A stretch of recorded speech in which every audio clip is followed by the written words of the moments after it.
construir la gráfica de y igual a x entre raíz cúbica de x al cuadrado menos 1. Bien, el ejercicio se trata de un ejercicio de aplicación de derivadas. Entonces, como primer paso vamos a hallar las derivadas. Primera derivada, derivada de y igual. Aplicamos la regla del cociente, entonces te va a quedar 1 dividido entre x al cuadrado menos 1 elevado a la 2 tercios. Esto multiplicado por derivada del numerador por el denominador sin derivar, x al cuadrado menos 1 elevado a la 1 tercio. Menos el numerador sin derivar por la derivada del denominador. Baja a 1 tercio y te va a quedar el exponente menos 1, seguramente va a ser menos 2 tercios. Entonces acá te queda 1 dividido entre x al cuadrado menos 1 elevado a la 2 tercios. Por la regla de la cadena, esto multiplicado por 2 multiplicado por x. De acá, aplicamos mínimo común denominador a estos dos términos y además vamos a factorizar este 3. Lo que me va a quedar es lo siguiente, la derivada de y va a ser 1 dividido entre, al mínimo común denominador lo vamos a sacar afuera del corchete, junto con este 3. Me quedaría 3 multiplicado por x al cuadrado menos 1 elevado a la 2 tercios. Ahora como tenemos la misma base, más 2 tercios, 4 tercios. Todo esto multiplicado por acá, me va a quedar, al sacar mínimo común denominador, 3 multiplicado por x al cuadrado menos 1, menos 2 por x elevado al cuadrado. Ahora, simplificando esta expresión, te va a quedar seguramente x elevado al cuadrado menos 3 dividido entre 3 por x elevado al cuadrado menos 1 elevado a la 4 tercios. Ahora para la segunda derivada vamos a proceder de la misma manera. Entonces vamos a tener segunda derivada de y igual. Aplicamos de nuevo la regla del cociente. Vamos a sacar además a este 3 afuera de la derivada. Entonces voy a anotar primero 1 tercio. Ahora por la regla del cociente el denominador va a quedar elevado al cuadrado, es decir, x al cuadrado menos 1 elevado a la 8 tercios. Ahora, derivada del numerador, 2x por el denominador sin derivar, es decir, x al cuadrado menos 1 elevado a la 4 tercios, menos el numerador sin derivar, x al cuadrado menos 3 por la derivada del denominador, 4 tercios baja, 4 tercios. El exponente menos 1 te va a quedar x al cuadrado menos 1 elevado a la 4 tercios menos 1 sería 1 tercio.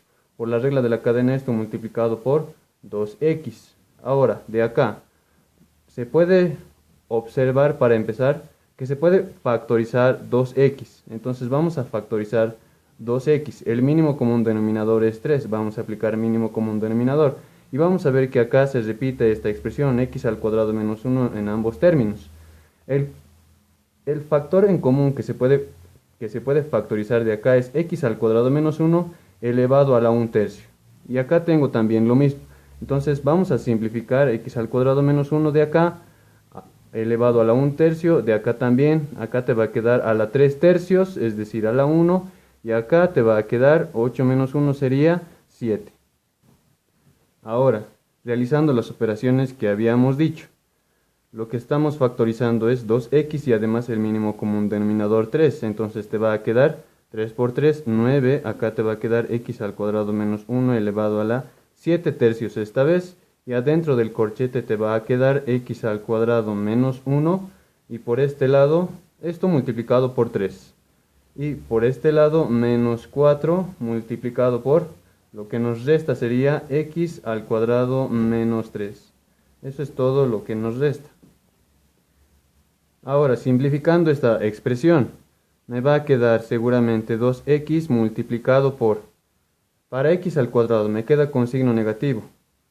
El término independiente, 4 por 3, 12, con signo positivo, menos 3, 9. Voy a anotar primero eso, 9 menos, ahora sí, x al cuadrado menos 4x al cuadrado va a ser 3x elevado al cuadrado. Perdón, acá sería menos x elevado al cuadrado. Y en el denominador lo que voy a tener va a ser 9 multiplicado por x al cuadrado menos 1 elevado a la 7 dividido entre 3. Bien, una vez que tenemos las derivadas, Lo primero que vamos a hacer será realizar un pequeño análisis del dominio para no graficar las partes que no necesitamos. Entonces, el dominio de la función acá claramente se ve. Al tener una raíz impar, entonces no nos crea una indeterminación en la raíz. Entonces, los únicos puntos de discontinuidad en donde no existe la función van a ser igualando el denominador a 0 y resolviendo x igual a más menos 1. Para poder hallar el rango de la función, vemos que en este caso está algo complicado, así que lo dejamos pendiente.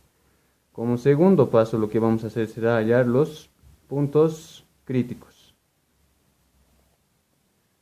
Ahora, para poder encontrar los puntos críticos, vamos a tener que analizar a la primera derivada. Los puntos críticos se obtienen de la primera derivada. Entonces, para poder hallar los puntos críticos, el primer caso en el cual nosotros tenemos un punto crítico es cuando existe la primera derivada y la primera derivada es igual a 0. Entonces, en este caso, si es que nosotros igualamos el denominador a 0, nos va a dar el caso en el cual no existe la primera derivada. Así que ya no vamos a tomar en cuenta el denominador por un momento. Así que vamos a tomar en cuenta solamente el denominador. Entonces, lo que decimos es que x elevado al cuadrado menos 3 tiene que ser igual a 0 para que nuestra derivada exista y para que nuestra derivada sea igual a 0. De acá decimos que x es igual a más menos raíz de 3. Entonces ahí tenemos dos puntos críticos. El segundo caso es cuando no existe la primera derivada. Entonces es cuando se anula el denominador. Entonces ahí vamos a tener, para que se anule el denominador, que x al cuadrado menos 1, viendo acá la expresión, tiene que ser igual a 0. X al cuadrado menos 1 elevado a la 4 tercios, pero nos da lo mismo. Entonces, lo que vamos a tener es que x es igual a más menos 1. Estos 4 puntos de acá van a ser nuestros puntos críticos. Bien, ahora como tercer paso nos toca ver los intervalos de crecimiento y de decrecimiento. Entonces, para poder analizar eso, nosotros decimos que nuestra curva crece cuando la primera derivada es mayor a 0 y decrece cuando la primera derivada es menor a 0. Así que vamos a resolver esta inecuación. Nuestra primera derivada es x al cuadrado menos 3 entre 3 por x al cuadrado menos 1 elevado a la 4 tercios. Así que esto tiene que ser mayor a 0. Ahora de acá decimos, para resolver esta inecuación y poder hallar en dónde crece nuestra función, hay que resolver esta inecuación. Así que lo que vamos a decir es, resolviendo la inecuación, lo primero que vamos a ver es que el denominador está elevado a una potencia par por este 4 de acá. Así que el denominador, a pesar de ser un punto crítico, no decide el signo de la primera derivada de y. Bien, entonces el único que va a decidir el signo de la primera derivada en esta expresión es el numerador. Así que nos basta con resolver la inecuación x al cuadrado menos 3 mayor a 0. Esto de acá, factorizando, se puede anotar como x menos raíz de 3 multiplicado por x más raíz de 3. Entonces, lo que vamos a tener es que basta que el numerador sea un número positivo para que la primera derivada sea mayor a 0. Entonces, vamos a resolver esta inecuación. Graficando los puntos críticos aquí, vamos a tener menos raíz de 3 por este lado y raíz de 3. Ahora, resolviendo la inecuación, está claro que acá, a partir de raíz de 3, vamos a tener un signo positivo y un signo negativo en el resto de los intervalos. Y acá también un signo positivo. Repasa inecuaciones. Entonces, en este intervalo crece nuestra curva, acá decrece, y en este intervalo crece nuestra curva. Ahora, como cuarto paso, hay que encontrar los puntos de inflexión. De la misma forma, nosotros tenemos un punto de inflexión cuando existe la segunda derivada y esta se anula, es decir, que esta tiene que ser igual a 0. Y el otro caso es cuando no existe nuestra segunda derivada. Entonces vamos con el primer caso. Acá vemos que para que se anule la segunda derivada, basta que el numerador sea igual a 0. Así que vamos a igualar a 0 2x por 9 menos x al cuadrado. De acá, resolviendo, vemos que la primera solución es x igual a 0 y las otras son x igual a más menos 3. El otro caso es cuando no existe la segunda derivada. Ahora, para que no exista la segunda derivada, el denominador se anula. Entonces vamos a igualar x al cuadrado menos 1 a 0. Este 7 tercios nos da el mismo resultado si es que lo incluimos. Entonces vamos a tener que x había sido igual a más menos 1. Una vez que tenemos los puntos de inflexión, nos toca analizar en qué intervalos es cóncava nuestra función y en qué intervalos es convexa. Si nuestra segunda derivada es positiva, entonces es cóncava, y si es que nuestra segunda derivada es negativa, entonces es convexa. Es decir, que esta forma es para signo positivo y esta es para signo negativo. Entonces lo que vamos a hacer es resolver la siguiente inecuación. Segunda derivada es igual a 2x. Bien, esta expresión para que sea mayor a 0. Entonces, en este caso vemos que absolutamente todos los factores deciden el signo de la segunda derivada. Entonces, vamos a tener que tomar en cuenta a todos los paréntesis. Hay que factorizar al máximo para poder emplear el método de los puntos críticos. El 2 y el 9 ya no tienen nada que ver en esta inecuación y voy a anotar x por... En este caso, para poder aplicar el método de los puntos críticos, ahora le voy a multiplicar a esta inecuación por menos 1 para que me quede x con signo positivo. Entonces, factorizando me va a quedar x menos 3 por x más 3 y en el denominador me va a quedar de la misma forma, factorizando x menos 1 elevado a la 7 tercios por x menos 1 elevado a la 7, más 1 elevado a la 7 tercios. Esto mayor a 0. Ahora, graficando los puntos críticos, vamos a tener en menos 3, menos 1, 0, 1 y 3. Entonces, decimos, estos son nuestros puntos críticos y por el método de los puntos críticos vamos a tener que la solución había sido. Bien, me olvidaba que acá le he multiplicado por menos 1, entonces el sentido de la inecuación cambia.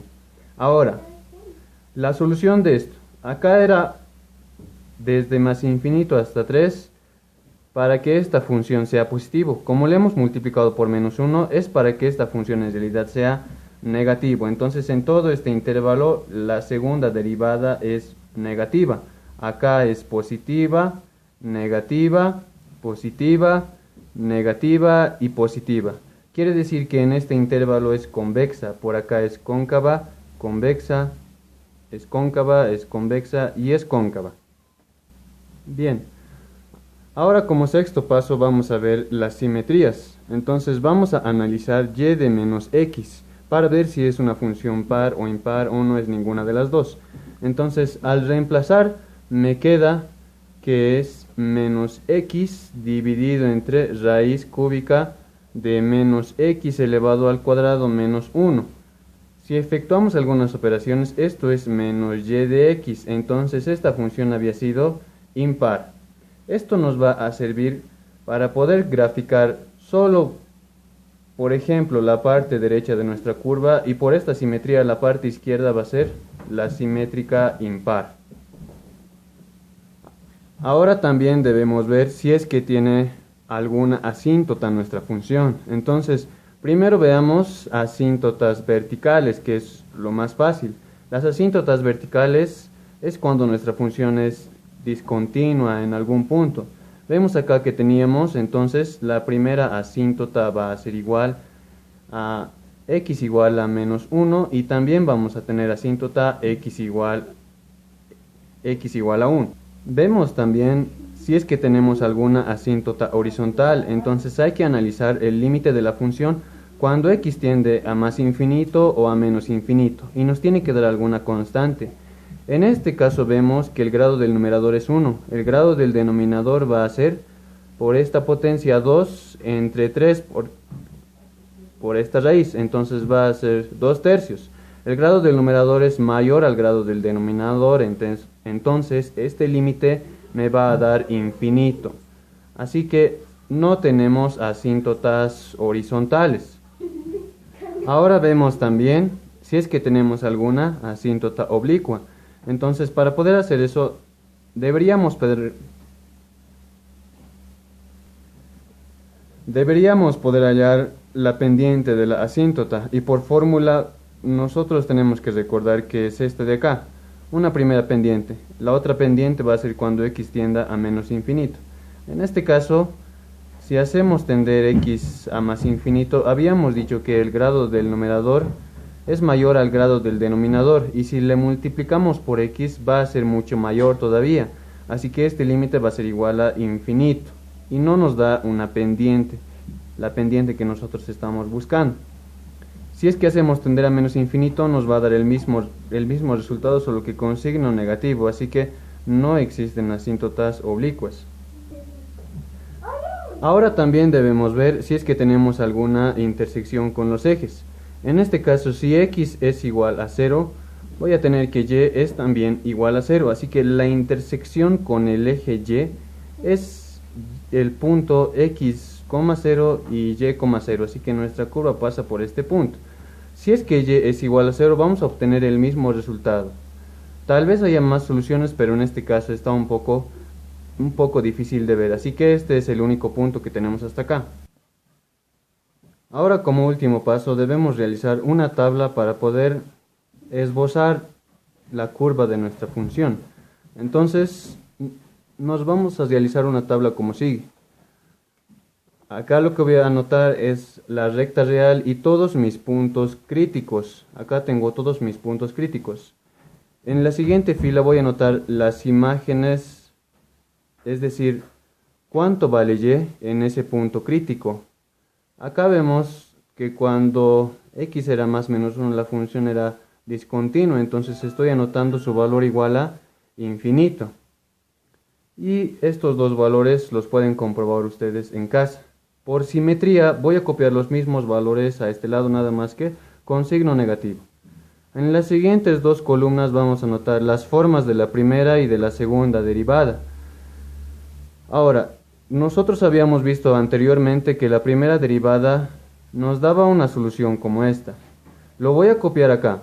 Entonces, a partir de menos infinito hasta menos raíz de 3, la función era creciente.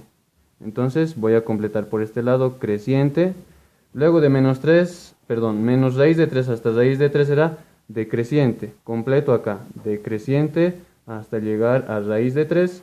Y luego era creciente otra vez hasta el infinito. Recordamos también que la segunda derivada nos daba esta solución. Entonces lo copiamos a la tabla. Desde menos infinito hasta menos 3 era cóncava. Luego de menos 3 hasta menos 1 era convexa. De menos 1 a 0 era cóncava. De 0 a 1 convexa. De 1 a 3 era cóncava. Y de 3 hasta el infinito era convexa. Y luego de eso vemos que acá, según la primera y la segunda derivada, en esta parte, es decir, desde menos infinito hasta menos 3, desde menos infinito hasta menos 3, lo que yo tengo que tener es una curva que sea creciente y que a la vez sea cóncava. Entonces, de estas dos curvas crecientes que tengo acá, la que encaja con esa descripción es la de acá. Es decir, esta forma. Me quedo entonces con esta forma. De igual forma, por este lado, la que encaja con la descripción que nos dan las dos derivadas es esta curva de acá. Lo mismo hacemos para todos los intervalos. Entonces en este caso me va a dar algo así. En este caso me va a dar algo como esto. Por aquí me va a dar así. Por este lado me va a dar decreciente así. Por este lado creciente de esta forma. Y por este lado finalmente creciente de esta forma. Una vez que tenemos la forma de la gráfica, lo siguiente es hacer la gráfica final. Lo primero que vamos a graficar es siempre las asíntotas de la función. Y recordamos que nuestras asíntotas eran x igual a 1 y x igual a menos 1. Ahora vamos graficando la función. La parte más fácil de graficar para comenzar es la parte del centro. Nos vamos a dar cuenta que nuestra gráfica solamente existe acá en el centro y por este lado. Al ser estas dos asíntotas, la gráfica está dividida en tres. Entonces por este lado vemos que la gráfica va a venir desde el infinito, y tenía un punto de intersección en el punto x igual a 0 y y igual a 0, así que pasa por este punto y luego según la forma que habíamos obtenido tiene que irse hacia menos infinito. De la misma forma por este lado, entonces de igual forma concluimos que viene desde el infinito y por este lado vamos a tener un mínimo. Entonces acá en la imagen de raíz de 3 tendríamos un mínimo y luego nos dice que nuestra gráfica vuelve a subir y como en este lugar nuestra función es una función continua, entonces acá tendríamos que tener una línea continua. Este punto 3 de acá es un punto de inflexión según lo que hemos obtenido, así que tenemos algo como esto, donde habíamos obtenido también la imagen de este punto. Ahora por simetría vemos que podemos copiar esta parte de la gráfica, entonces por este lado tendría que ser que viene desde menos infinito, llega al punto mínimo, va al punto de inflexión y se va de nuevo hacia ese lado. Entonces vamos a tener en resumen un mínimo por este lado, mínimo, acá tenemos un punto de inflexión, acá tenemos otro punto de inflexión, dos asíntotas, por este lado tenemos un máximo y acá tenemos otro punto de inflexión. Pero auxiliar, ¿por qué este es mínimo y por qué este es máximo? Este de acá es un mínimo local, a pesar de no ser un mínimo absoluto, cuando tenemos esta forma, se dice que es un mínimo. Estos son nuestros puntos críticos y esta es la gráfica que tenemos que presentar.